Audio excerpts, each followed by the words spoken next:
इतिहासातील सर्वात दुर्दैवी घटना म्हणजे औरंगजेबाने शंभूराजांची तुळापुरात केलेली हत्या।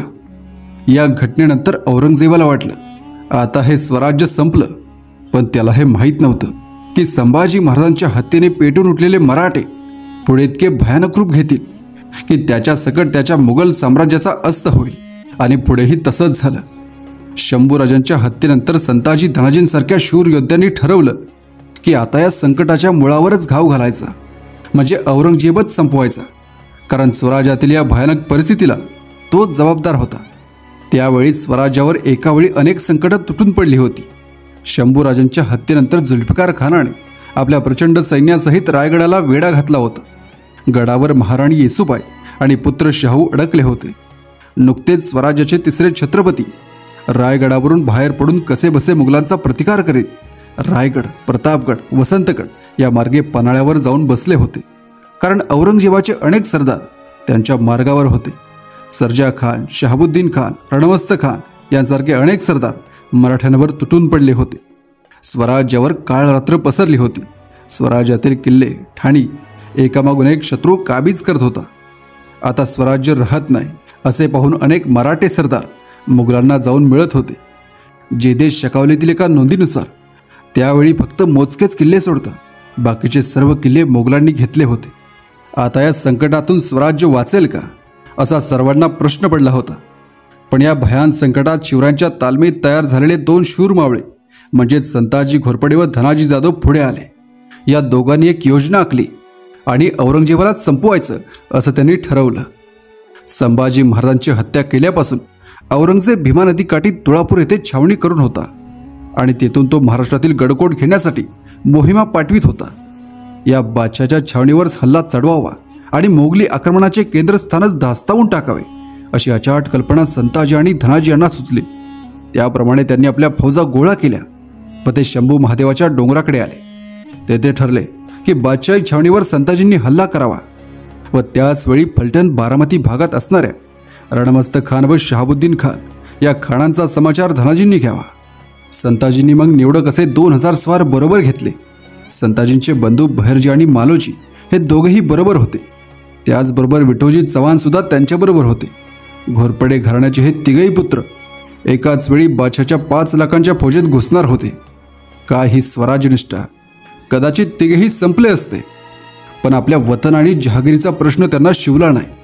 या अगोदर संताजींचे वडील माळोजी घोरपडे स्वतः संगमेश्वरात छत्रपती संभाजी महाराजांचा जीव वाचवण्यासाठी धारातीर्थी पडले होते। संताजी घोरपडे यांनी जेजुरीला जाऊन प्रथम खंडोबाचे दर्शन घेतले आणि त्या रात्री दिवे घाटाखाली मुक्काम करून दुसऱ्या दिवशी मध्यरात्री तुळापुराकडे प्रयाण केले। बादशाच्या छावणीच्या अलीकडे 3 कोसांवर पहारेकरांनी त्यांना अडवले। बादशाच्या लष्करातील हिंदू सरदार शिर्के आणि मोहिते यांच्याकडील छविण्यास आम्ही गेलो होतो, फिरून आता माघारी जात आहोत अशी पक्की थाप संताजींनी मारली। कारण बादशाच्या सैन्यात होणाऱ्या हालचालींवर मराठ्यांची आणि संताजींची चांगलीच नजर होती। पहारेकरांनी संताजींच्या सैन्याला मार्ग दिला, पण पहारेकरांना माहीत नव्हतं त्यांनी आता किती मोठं संकट आत घेतलंय। विजेच्या वेगानं संताजींचं सैन्य छावणीच्या मधल्या भागात पोहोचलं। हर हर महादेव आणि छत्रपती शिवाजी महाराज की जयच्या घोषणाने आसमंत दुमदुमला आणि एकच मुघली सैन्याची कापाकापी सुरू झाली। संताजी, बहिर्जी, मालोजी, विठोजी सरळ बादशाच्या तंबूत घुसले। वाटेत येईल त्याला कापत संताजी आत घुसले। फक्त संताजींचा एकच वार आणि औरंगजेब कायमचा संपणार होता। पण औरंगजेब तिथं नव्हताच। त्यावेळी तो कुठे होता हे इतिहासालाही माहीत नाही, पण तो वाचला हे खरं। काही जण म्हणतात की तो आपल्या मुलीच्या तंबूमध्ये गेला होता, काही जण म्हणतात तो मराठ्यांच्या गलक्यामुळे पळून गेला। औरंगजेबाच्या लाखोंच्या छावणीत घुसणं काही सोपं काम नव्हतं, पण सह्याद्रीच्या दऱ्याखोऱ्यात वाढलेल्या मराठ्यांना हे सहज शक्य झालं। खरं तर दिल्लीच्या बादशाच्या लहरीच्या वरवंट्याखाली संपूर्ण उत्तर भारत चिरडून जात होता। तिथे प्रत्यक्ष बादशासमोर उभे राहण्याची देखील कोणाची हिंमत होत नव्हती। तो दिल्लीचा बादशाह जर मराठ्यांच्या भीतीने पळून गेला असेल किंवा लपून बसला असेल तर असला बादशाह असण्यात तरी काय हासिल आहे? अशी बादशाही तर काय कामाची?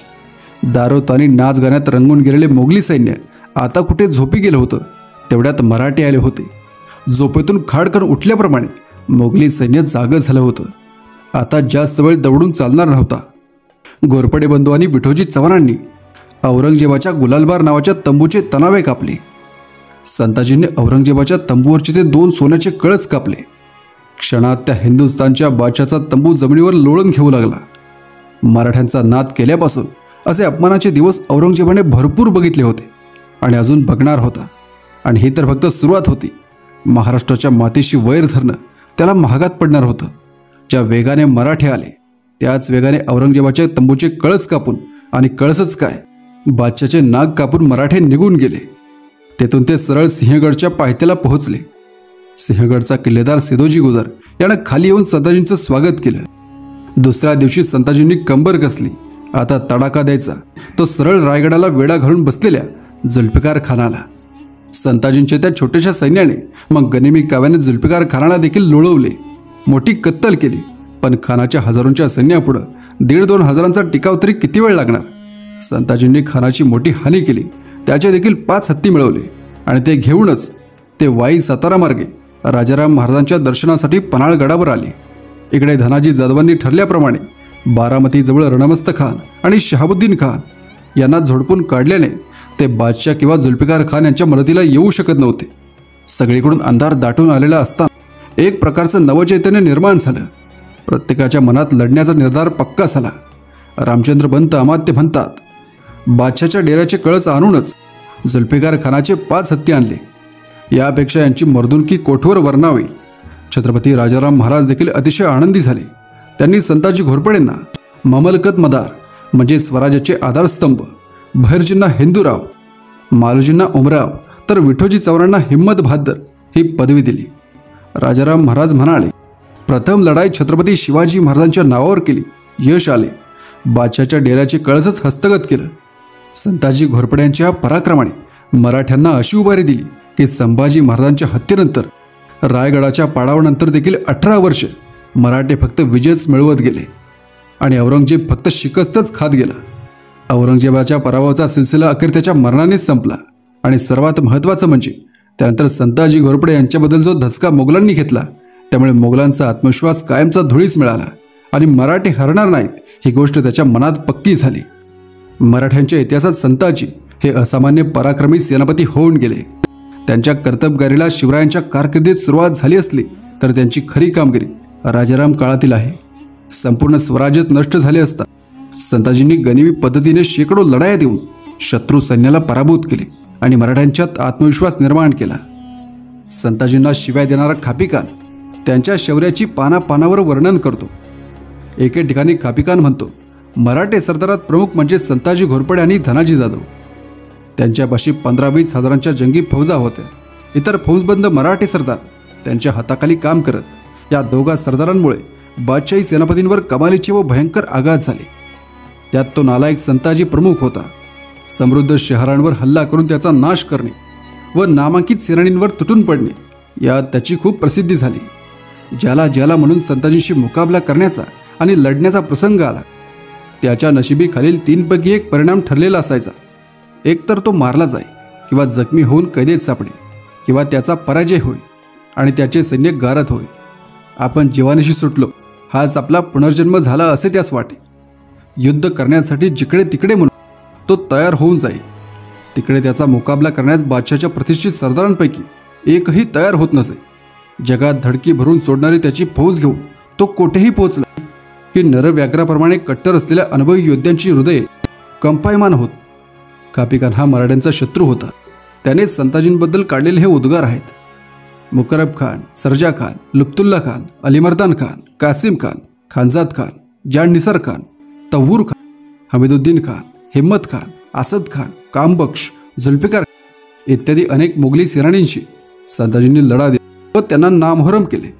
त्यापैकी कित्येकांना त्यांनी रणांगणावरच ठार केले तर कित्येकांना कैद केले. संताजी जवळ आले आहे असे समजताच नामांकित मोगल सेनानींचे अवसान गळून जाई व त्याच भीतीने कापरे भरे. संताजींसारखी भीती व दास्ती इतर कोणीही मराठा सरदार निर्माण करू शकला नाही. संताजी हे पराक्रमी होतेच, शिवाय ते रणनीती तज्ज्ञ होते. प्रतिपक्षाला हमखास पेचात पकडून कसे नष्ट करायचे हा डावपेच संताजींसारखा इतर कोणालाही फारसा जमला नाही. 15 ते 20 हजारांच्या फौजांच्या हालचाली ते वेगाने करत असे. त्यामुळे शत्रूच्या तावडीत ते कधीच सापडत नसे. उलट शत्रू त्यांच्या तावडीत सापडण्याची अधिक शक्यता असे. एवढी दहशत या संताजींनी निर्माण करून ठेवली होती. संताजी घोरपड्यांचा दुर्दैवी अंत झाला नसता. संताजींच्या तलवारीने मेला असता, पण दुर्दैवाने ते घडलं नाही.